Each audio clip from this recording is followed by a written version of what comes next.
I'm here with good friend Vicky Simpson, renowned prophet with over 30 years of ministry experience. Vicky, how would you define the function of a New Testament prophet in today's church? What I think is very helpful, John, is to understand from the outset is that they're not the same as the old.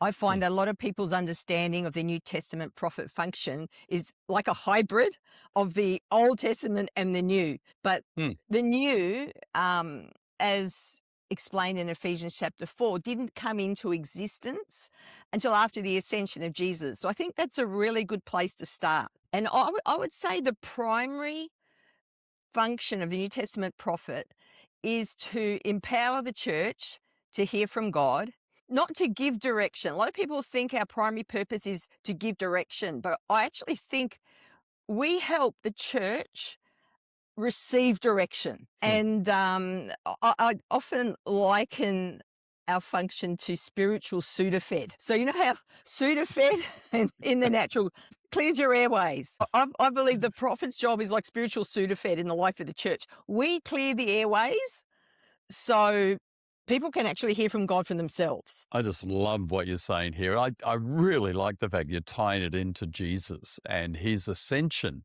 And I think that's probably not done enough, that the gifts are given not only post-resurrection, but post-ascension. So Christ ascends to the right hand of the Father. And that's a great theological framework, and that he gives then gifts to the body. And just like I think pastors and teachers and evangelists and apostles are there to actually help people, kind of an evangelist to help people evangelize. So a prophet is there to help people hear from the Lord, a bit like Sudafed, clear the Yeah. airways so you've got clarity. I know quite a few pastors feel uncertain about engaging with prophetic voices, and I think that's because sometimes some prophets have operated from that old spectrum, the Old Testament, rather than a New Testament spectrum. So if a Mm. pastor's feeling a bit uncertain about engaging with a prophet, what practical tips would you give a local church pastor for stewarding the prophetic gift effectively for their congregation? I think a good start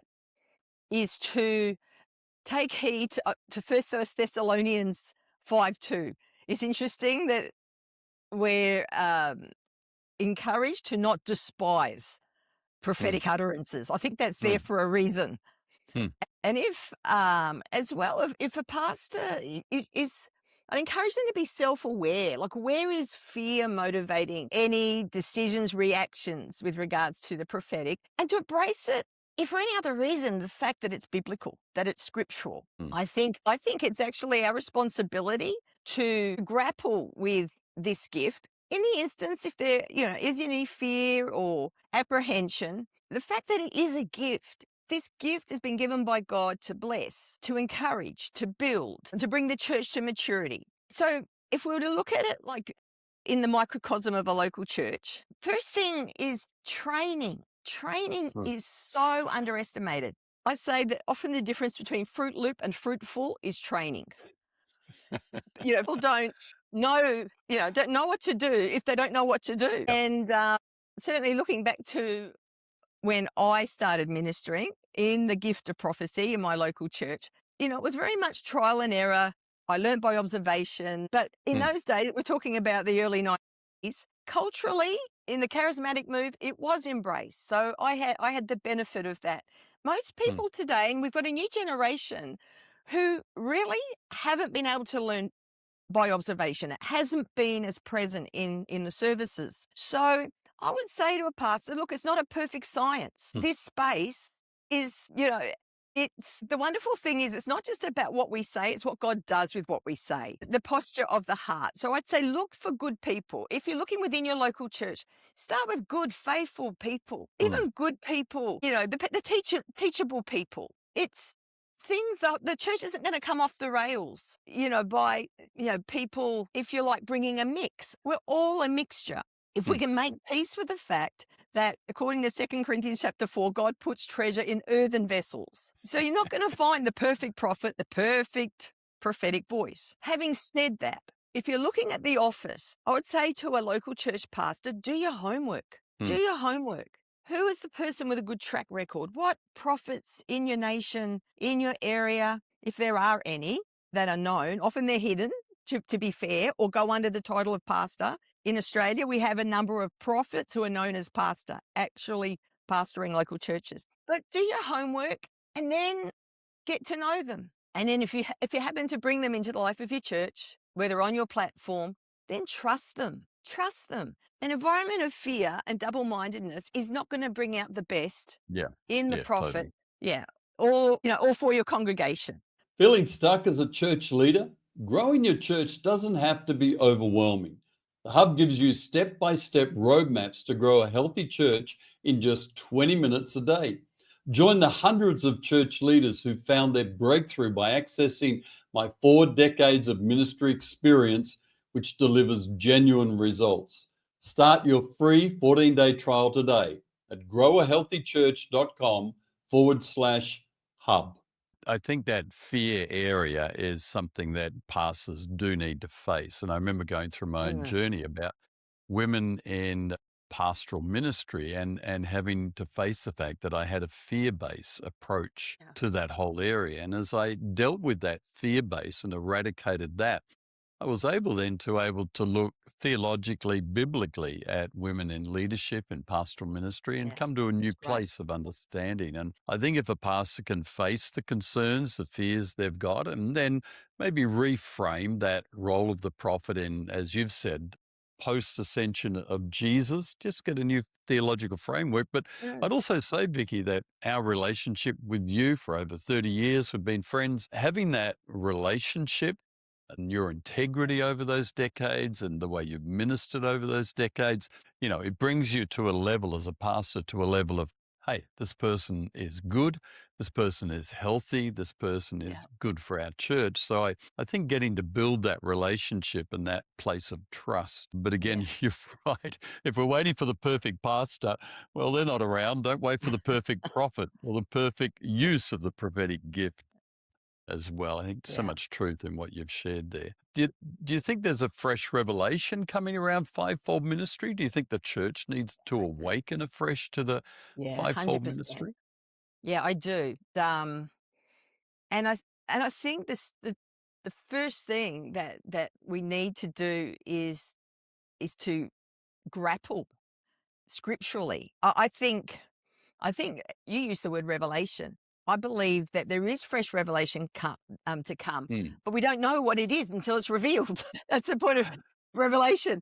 And pastors have said to me in the past, Vicky, Ephesians 4 doesn't actually give us a lot of detail about the mm, hows. mm, They're looking for job descriptions. They're looking for some kind of roadmap. And it's my conviction that it's going to be increasingly contextual.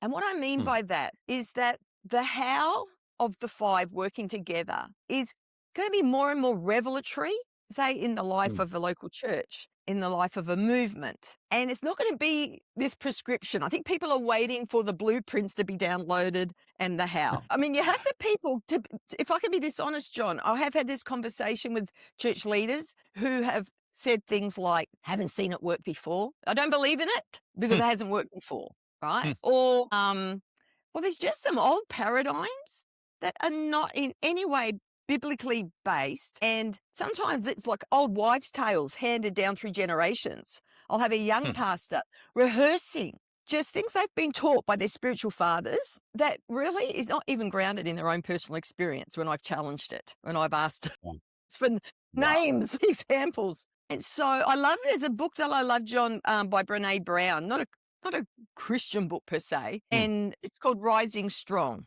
And she talks about the reckoning, the rumbling, and the revolution. And mm, the first step, the reckoning, is just literally coming to the point of we need to reckon with this. It's not mm, good enough to dismiss just because it's been too hard in the past, or there've been instances where, prominent church leaders have fallen and it looks like that model hasn't worked. It's not good enough. We have to yeah. grapple and reckon with the word of God. So I think that's the first step, because I think there's many who aren't even at that point. They've already, and some it's not that they dissed it or dismissed it. It's just not on their radar. Yeah. It's just not a priority Yeah. to them. So what God are the hasn't yet other put it in focus. So two? then there's the rumbling. So Right. first is the recognition, the reckoning that we have a need here. there's a need to Yep. change. There's a need to engage with this scripture, this truth. Yep. And the rumbling is, as you actually shared yourself just then with regards to women in ministry, pastoral leadership, you had to address your fears. You had to face up and confront them and replace them. That's really what the rumbling Right. stage is. Exactly that. And that, can I encourage people as well? That's not necessarily done alone, because we have the mind of Christ, not just Yep. me. Often Yeah. that is done in relationship conversation with others, other church leaders, others who are part of that journey. And thirdly is the revolution. So that's when that breakthrough comes, the aha, the clarity, I would say the revelation of God comes, which comes through seeking, which comes through asking. I think we can be a bit passive on this journey because we receive as we ask. The door's opened as we knock. We find as we seek. And so just because it's not clear now doesn't mean it isn't going to be clear in the future. And so there's this, I would say that there's a momentum around it right now, John. I would say God's turning the heat up on the revelation of the fivefold ministry. And we really, it's at the early start of the journey, but it's heating up. Vicky, I think this has been so helpful and really interesting. We'll have a link to all of Vicky's materials in the description. And also, I want you to check out this interview I did with Pastor Bill Brown, who has pastored for 48 years. My goodness, imagine that. Check that interview out with Bill. He's an absolute legend in the Australian church. And thanks for being with us today, Vicky. My pleasure, John.